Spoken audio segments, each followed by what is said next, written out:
Good day, beautiful people. Today I'm here to talk about hamstring strains. More specifically, hamstring strains for a sprinter. Going over some basic fundamentals such as the anatomy, diagnosis, treatment, prevention, and relevant exercises for the hamstring muscles. In anatomy, a hamstring is one of the three posterior thigh muscles, which are the semitendinosus, semimembranosus, and bicep femoris.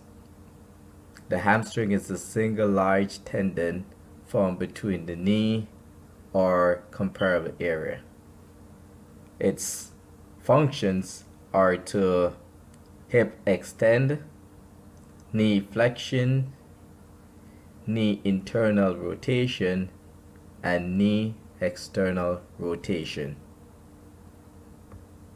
Here is an example of an athlete that did not warm up his muscles properly prior to sprinting. Notice how his legs react to having a strained muscle. The glutes and hamstrings work together. If the glutes are weak, then the hamstrings can be overloaded and become strained. But in this case, it was the athlete's glute that got strained. I'm sure that this athlete will think twice before doing that again. Always remember to stretch and warm up your muscles prior to exercising to avoid muscle strains.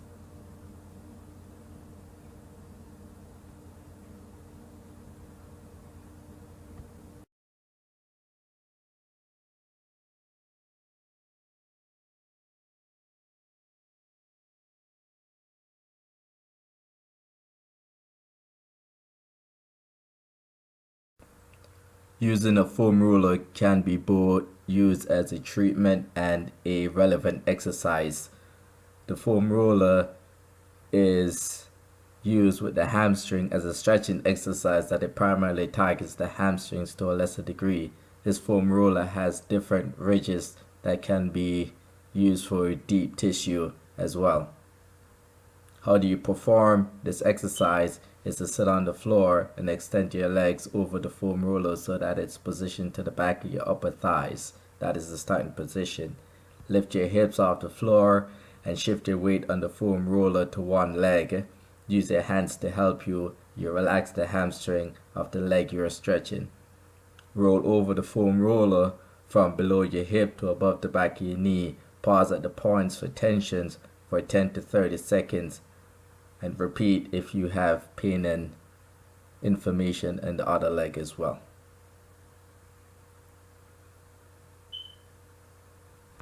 Remember to put your hands to the side behind you to help support your weight.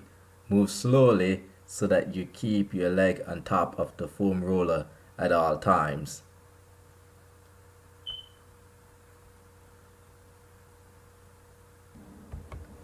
Another treatment yet relevant exercise is called the standing chair hamstring stretch.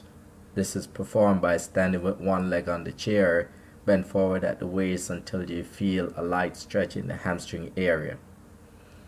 Injuries in this exercise will help the hamstring injury, hamstring pull, back pain, hip pain, and knee injuries. Next, we have the static stretching of the hamstring. Static stretching is used to stretch muscles while the body is at rest. It is composed of various techniques that gradually lengthen the muscle to an elongated position, basically to the point of discomfort, and to hold that position for 30 seconds to 2 minutes. Additionally, you'll find that regular lower leg stretching and conservative treatment with any sort of rehabilitation plan will help you to build muscle strength in the hip, the thighs, the hamstrings, even the calves and shins.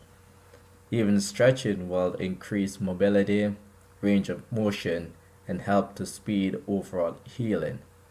It helps to prevent muscle loss, and it improves muscular function and capability, encouraging overall muscle, deep tissue flexibility, and provide a warm yet proper way to regularly exercise.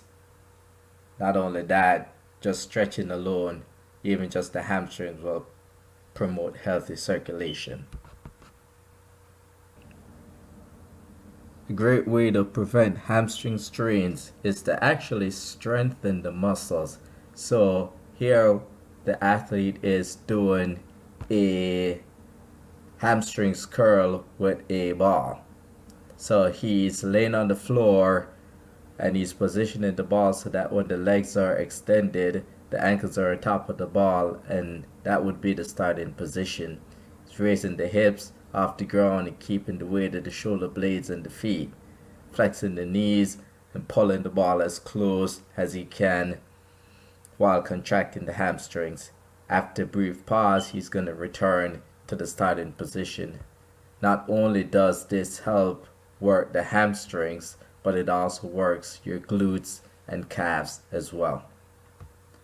The back squat is another great example of a strength building exercise for the hamstring as well. Loading all the weight on top of posterior chain, squatting down and exploding upwards will help to promote good, strong hamstrings. And not only that, just building strength will help to prevent injuries in the hamstrings as well.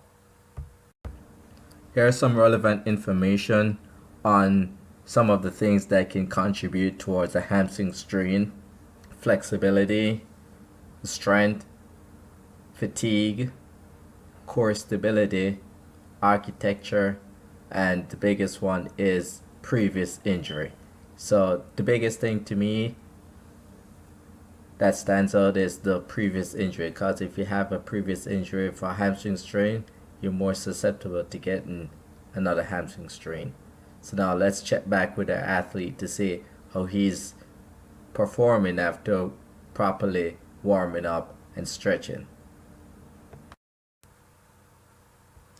Now as the athlete gets ready to perform his sprint, another thing to note is that most hamstring injuries happen while playing sports such as sprinting, soccer, and football. Notice as he takes off, he's coming pretty fast. It's in slow motion just to emphasize the braking part, or the braking point actually, what we want to emphasize on. As he comes to a stop, this is where the hamstrings are taking over in that braking motion to slow him down in that eccentric phase of the run.